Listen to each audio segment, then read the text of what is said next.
কেরাম, উলামায়ে ইজাম ও আমার প্রিয় ছাত্র ভাই, আমি এই মাদ্রাসার পরিবেশ, মাদ্রাসার ছাত্রদের লেখাপড়ার অবস্থা দেখে যার পর নাই আনন্দিত হলাম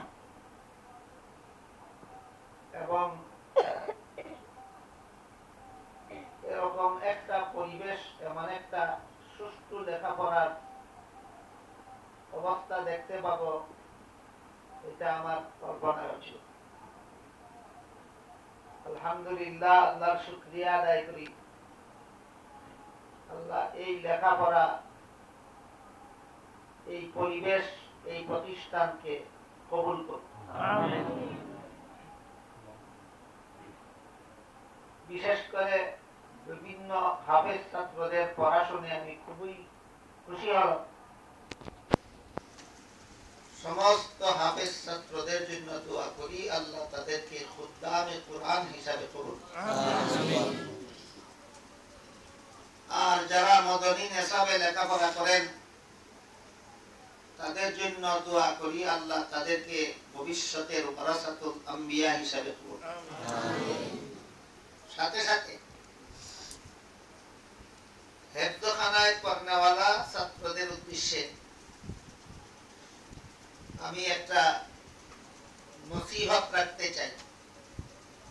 কিতাবখানায় পড়নেওয়ালা ছাত্রদের উদ্দেশ্যে আরেকটা নসিহত রাখতে চাই। হেফজখানায় পড়নেওয়ালা ছাত্রদের উদ্দেশ্যে যে কথাটা বলতে চাই সেটা হল, আপনাদের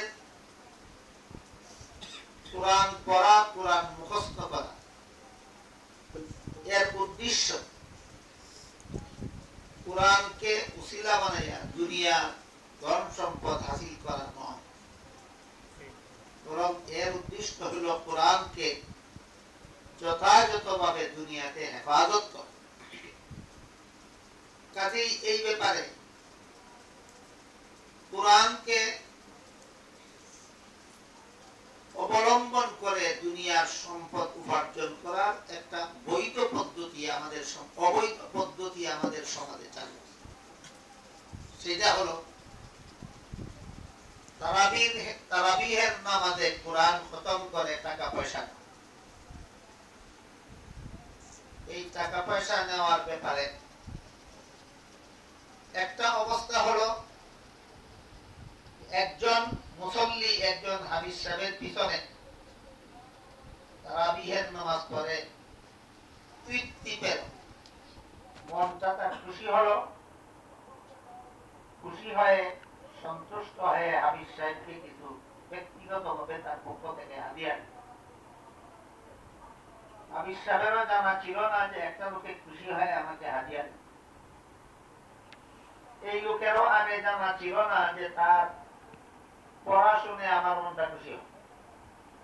এটা অতর্কিতভাবে হয়ে গেছে। এই অবস্থাটাকে মুফতি সাহেব জায়েজ বলছে। কিন্তু যেখানে হাফেজ সাহেবেরও মনে মনে জানা আছে যে আমি খতমে তারাবি পড়াইলে আমাকে তো তারা টাকা দেবেই, এটা না জানা থাকলে টাকা দেবে, এই কথাটা জানা না থাকলে হাফেজ সাহেব খতমে তারাবি পড়াইতেন না। আর যারা দিলেন তারাও খতমে তারাবি পড়াইলেন বলেই টাকাটা দিলেন, খতমে তারাবি না পড়াইলে এই টাকাটা দিতেন না।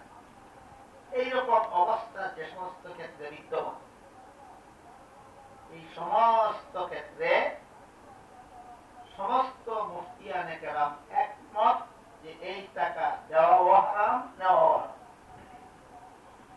তাই আমি হাফেজ ছাত্রদের উদ্দেশ্যে নসিহত করতে চাই, টাকা পাওয়ার উদ্দেশ্যে কোনদিন খতমে তারাবি পড়াইবেন। এই উদ্দেশ্যে খতমে তারাবি পড়াইলে আল্লাহর কোরআন বিক্রি করে দুনিয়ার ধন সম্পদ কামাই করা হয়, যা ইত্তেফাকে মুফতির হারাম। আমি আশা করি আপনারা এই ছাত্র জমানার থেকেই এই মনোভাব পোষণ করবেন এবং এই হকের উপর চিরজীবন অটল থাকে। কিতাবখানার ছাত্রদের উদ্দেশ্যে যে নসিহতটা করতে চাই সেটা হল, এই মাদ্রাসা একটা কওমি মাদ্রাসা। এখানে লেখাপড়া করলে সরকারি সার্টিফিকেট পাওয়া যায় না, সরকারি চাকরি পাওয়া যায় না, সরকারি বেতন পাওয়ার আশা নাই। এরপরও আপনারা এখানে লেখাপড়া করতে আসলেন কেন? এর উদ্দেশ্য সরকারি সার্টিফিকেট নয়, সরকারি চাকরি নয়, সরকারি বেতন ভোগ করা নয়, বরং একমাত্র আল্লাহর দ্বীনের হেফাজত। কাজেই কিতাবখানায় পড়নেওয়ালা ছাত্ররা যেভাবে লেখাপড়া করলে, যেভাবে আমল করলে আল্লাহর দ্বীনের হেফাজত হয়, সুযোগ্য উস্তাদগণের তত্ত্বাবধানে সেভাবেই লেখাপড়া করতে হবে, সেভাবেই আমল করতে হবে।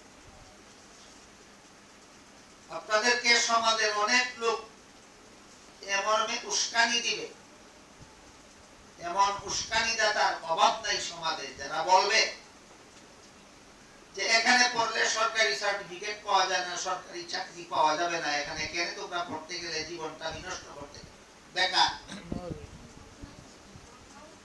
এদেরকে কি জবাব দেবেন আপনারা আগের থেকেই সেই জবাব আপনাদের তৈরি থাকা দরকার, মনে থাকা দরকার। সেটা হলো, যারা সরকারি সার্টিফিকেট বা সরকারি চাকরি নুবে লেখাপড়া করে, এদের লেখাপড়ার উদ্দেশ্যটাই সমাজের সেবা নয়, পেটের সেবা। আর মাদ্রাসায় পেটের সেবার কোনো লেখাপড়া, বরং হাদিস শরীফে পরিষ্কার ভাষায় উল্লেখ আছে যে কোরআন হাদিসের এলেম যারা দুনিয়ার স্বার্থ হাসিলের উদ্দেশ্যে হাসিল করে, অর্জন করে, এরা জান্নাতে যাবে দূরের কথা, জান্নাতের সুগন্ধ পাবে। কাজেই দুনিয়ার ধন সম্পদ, দুনিয়ার টাকা পয়সা অর্জনের উদ্দেশ্যে কোরআন হাদিস শিক্ষা করা হারাম। দুনিয়া কামাই করার উদ্দেশ্যে কোরআন হাদিস শিক্ষা করা হারাম।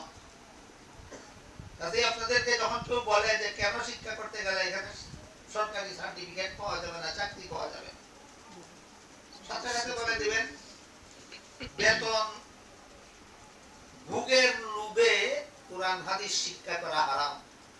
আমরা এই হারাম কাজ করার জন্য মাদ্রাসায় পড়ি। আমরা মাদ্রাসায় পড়ি পেটের সেবার লোভে নয়, আমরা মাদ্রাসায় পড়ি জাতির বৃহত্তম সেবার আশায়। জাতির বৃহত্তম সেবা কি? আল্লাহ বলেন ওয়াল ইউনজিরু কওমাহু। ইনজারে কওম হলো মাদ্রাসা শিক্ষার একমাত্র উদ্দেশ্য। অর্থাৎ গোটা মানব জাতিকে জাহান্নাম থেকে বাঁচার পথ দেখাইয়া দাও, মানব জাতিকে মুক্তির পথ দেখানি। এটা পেটের সেবা নয়, এটা জাতির সেবা। চিরস্থায়ী জীবনের মুক্তির পথ দেখানি, এটা জাতির সাধারণ সেবা নয়, জাতির বৃহত্তম সেবা। কাজে আমরা পেটের সেবার জন্য লেখাপড়া করি না, আমরা জাতির সেবার জন্য লেখাপড়া করি। এই জবাব আপনাদের জানা থাকা দরকার। যারা এ মর্মে উস্কানি দেয় তাদের সাথে সাথে তাদের মুখে মুখে তৎক্ষণাৎ এই জবাব দিয়ে দেওয়া দরকার। এই মর্মে আপনাদের জেহেনটা যেন সাফ থাকে, এই নসিহত উল্লেখ করি আমি আমার কথা শেষ করতে চাই। আল্লাহ আপনাদের সকলকেই ইলমে দ্বীনের খেদমতের জন্য, কোরআনের খেদমতের জন্য, হাদিসের খেদমতের জন্য কবুল করুন। আমিন।